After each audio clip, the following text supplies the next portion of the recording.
Yeah? My name is Bashir.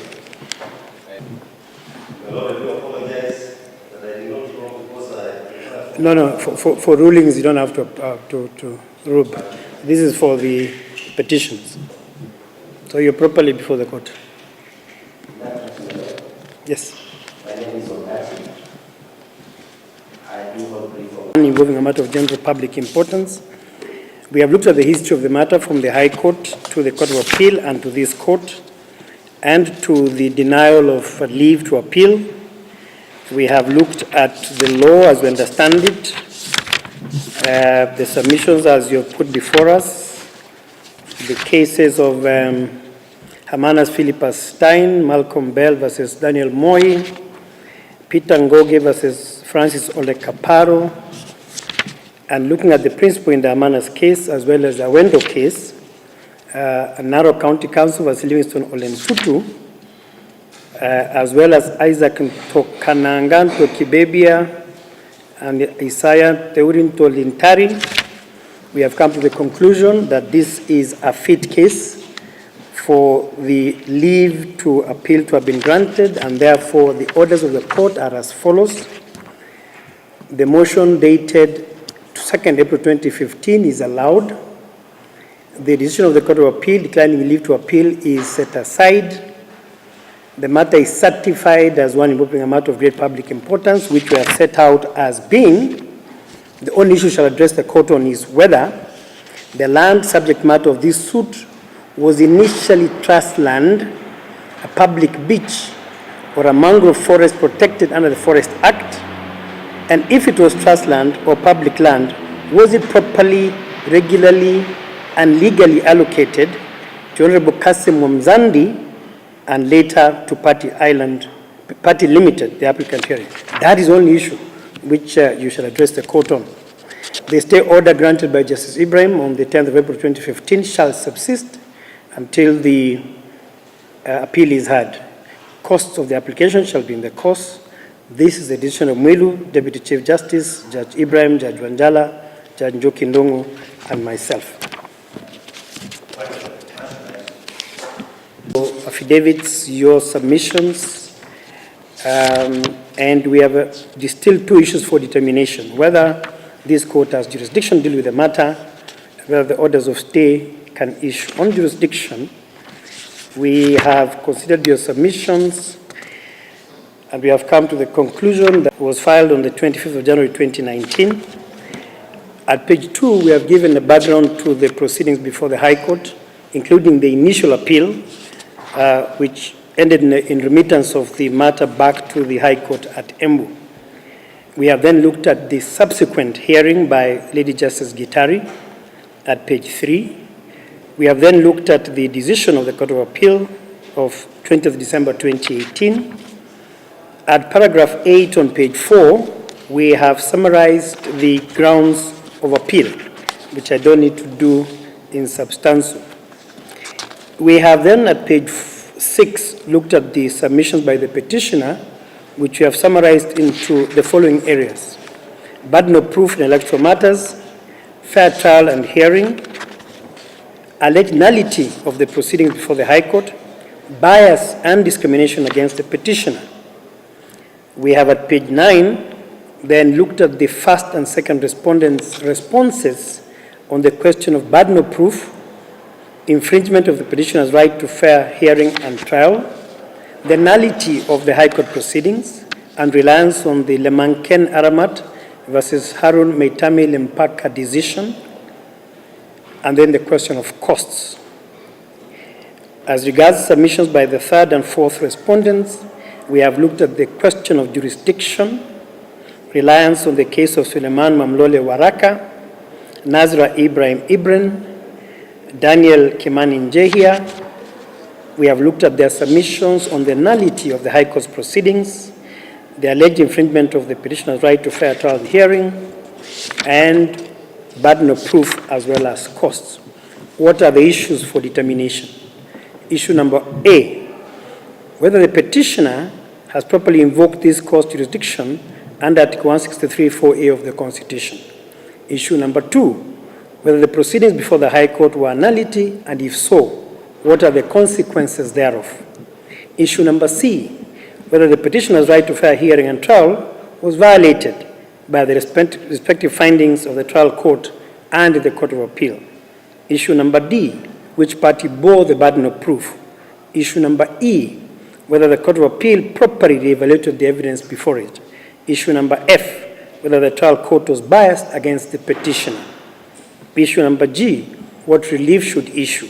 And issue number H, who should bear the costs of these proceedings.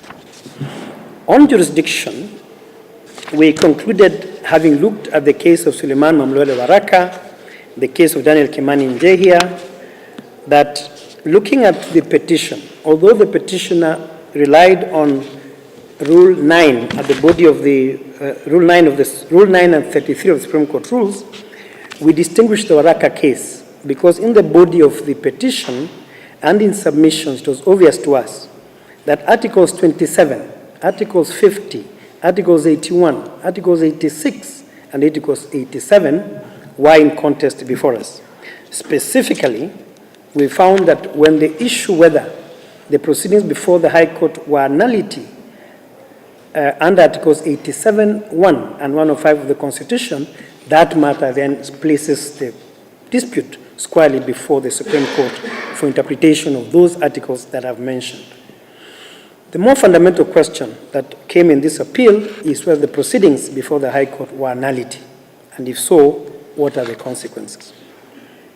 We have looked at the ruling delivered by Justice Gitari in the hearing, and her argument was that the proceedings were stayed once the matter went on appeal. We have, however, looked at our decision in Gatrao Peter Munya. We have looked at our decision specifically and particularly in Manken Aramat, which we have quoted at length. We have looked at the Elections Act and the Constitution, Articles 105(2). We have also looked at Hassan Ali Joho and Evans Odhiambo Kidero, and Article 87, Section 75 of the Elections Act, the case of Gerald Iha Toya versus Chiriba Daniel Chai, by Justice Korir, a pronouncement that we agreed with at page number 23. We also looked at the Court of Appeal decision in Charles Kamuren versus Chelagat Grace Kipchoim, which we've quoted at page 24. We have further looked at Justice Korir's decision in Samuel Kazungu Kambi and Nelly Ilongo and two others, which we agree with, and we've quoted at page 25. We have looked at Cornel Rasanga Amof versus William Odhiambo Duol and Benjamin Onguyo Andama versus Benjamin Andola Andanyi. And at paragraph 55 of the judgment, we have said that it seems to us that we need to give guidance to courts below on how they should deal with matters within the 6 months time frame as the edict of the Constitution and the Elections Act is. And we have proposed the following issues before I determine what our decision is. All applications by a respondent to an election petition, save in exceptional circumstances, should form part of the response to the petition. Similarly, a petitioner should as much as possible file any application arising from his petition, e.g. for scrutiny or recount, at the same time as the petition. B, unless for want of jurisdiction or in any other deserving circumstance, a trial court should exercise restraint in striking out a petition or a response where such an action is likely to summarily dispose of the matter. C, all applications for striking out an election petition for want of jurisdiction for any other reason must be made and determined within the constitutional and statutory timelines for the resolution of electoral disputes. In this regard, it is for the trial court to make and enforce such case management orders so as to meet this objective. Number D, appeals or intellectual applications other than for striking out in circumstances explained in B and C above should await the final determination of the whole petition before the trial court. In exceptional circumstances, that is E, an appellate court may dispose of an appeal arising from intellectual application filed and determined by the trial court while the substantive matter is still ongoing at the trial court. In doing so, the time frame question as above must always be borne in mind. At paragraph 44, we specifically faulted the Court of Appeal because in the first appeal, The Court of Appeal knew very well that the time frame under Article 105 had been exhausted, yet they referred the parties back to the High Court, well knowing that there was no possibility, humanly possible, for the matter to be determined at the High Court within the remaining period. Our view, therefore, is, sadly, the proceedings before the High Court were a nullity, and as such, we have no jurisdiction to determine any other issue which we have distilled above. We have then addressed the question of costs, and we have said we must sympathize with the petitioner, who without any fault of our own has been locked out of the seat of justice. We take the long time we note the long time the process has taken, the huge financial resources that have been spent by both parties, but in law, generally, whereas a successful party ought to be paid costs, where proceedings are declared a nullity, no party can claim success. And that is a decision we also borrowed from the Supreme Court of Jamaica, interestingly, good times, in Paul Chen Yang versus Ajax Investments Limited. And therefore, we order that each party will bear their costs at the High Court, at the Court of Appeal, and in this court. The final orders of the court, therefore, are as follows. The petition of appeal dated the 25th of January 2019 is hereby dismissed. Costs of the proceedings before the High Court, the Court of Appeal, and this court shall be borne by each party.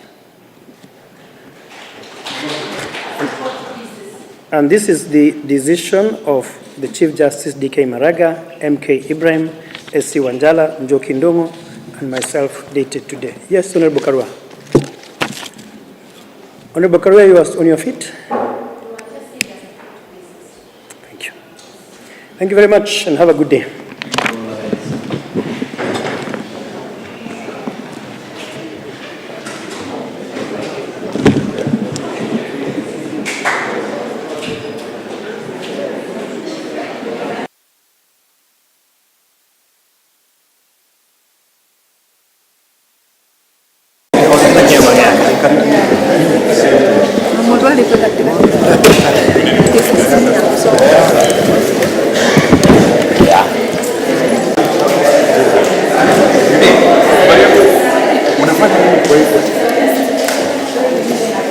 Yours is done. Successful. In this court.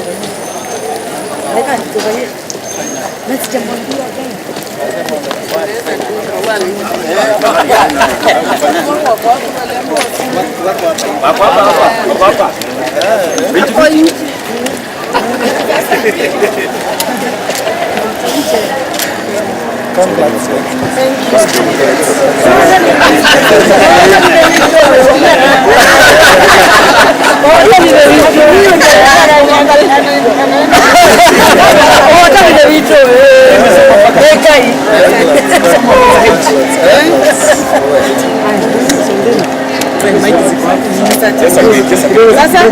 Watch out. God is good all the time.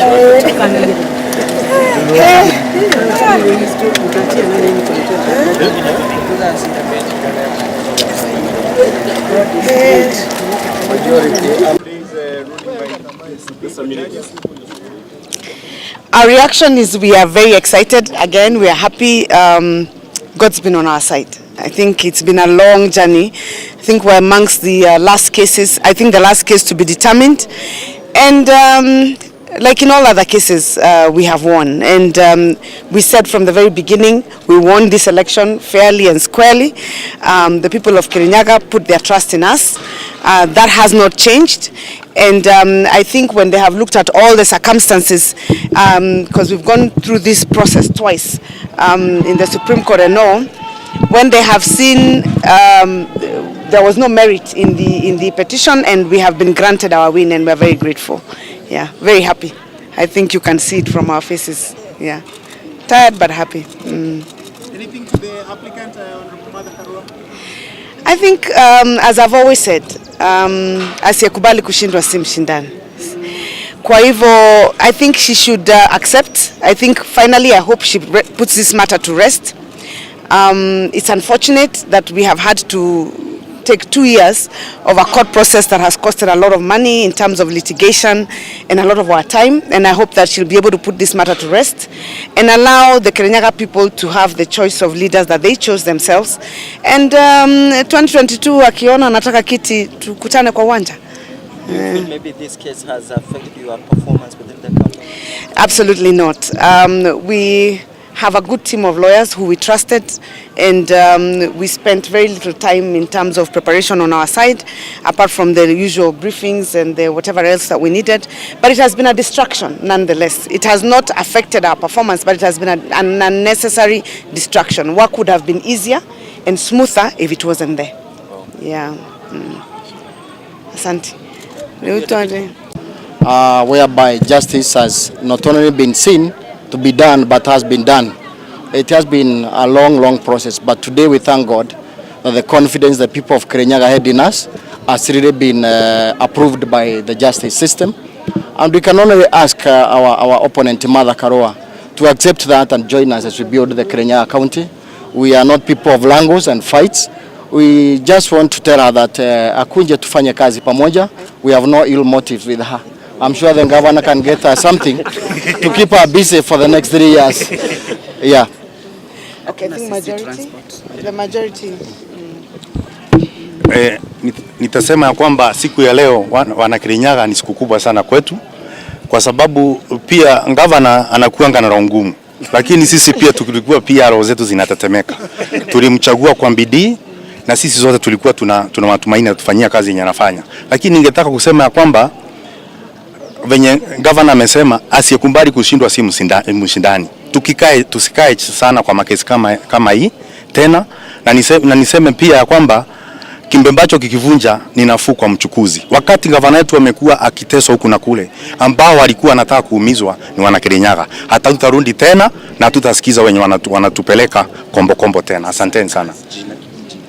Kwa majina naitwa James Kamau Murango, mimi ni kiongozi wengi katika bunge la Kirinyaga. Would you be kind and give us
Moradime, Oso moradime na gerumeka. Miji moradime, Oso moradime na gerumeka.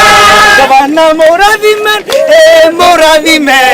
Oso moradime na gerumeka. Wacheni tuombe. Oh, inonginya tu ni slogan ya majority. Alafu tuombe.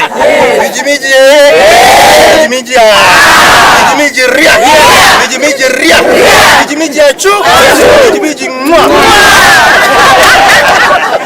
Asante sana, wacheni tushukuru Mungu pamoja.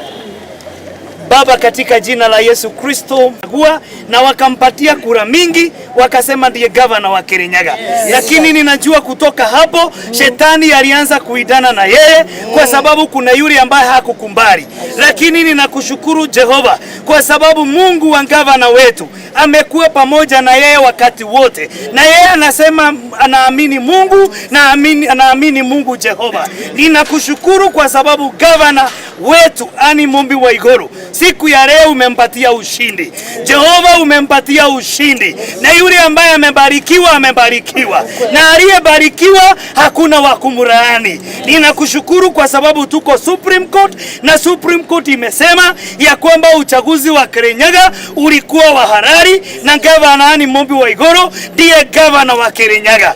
Ninakushukuru kwa sababu ushindi ni wetu kama wananchi wa Kirinyaga. Tunakushukuru, tunakuabudu, na tunasema ya kwamba there is no weapon formed against our governor, it will prevail in the mighty name of Jesus Christ. Kutoka leo ni kufanya kazi, ni kuendelea kufanyia wananchi wa Kirinyaga kazi katika jina la Yesu Kristo. Tunakushukuru, tunakuabudu, na ni katika jina la Yesu Kristo tunaomba na tumeamini. Asante sana. Asante sana. Yote salama.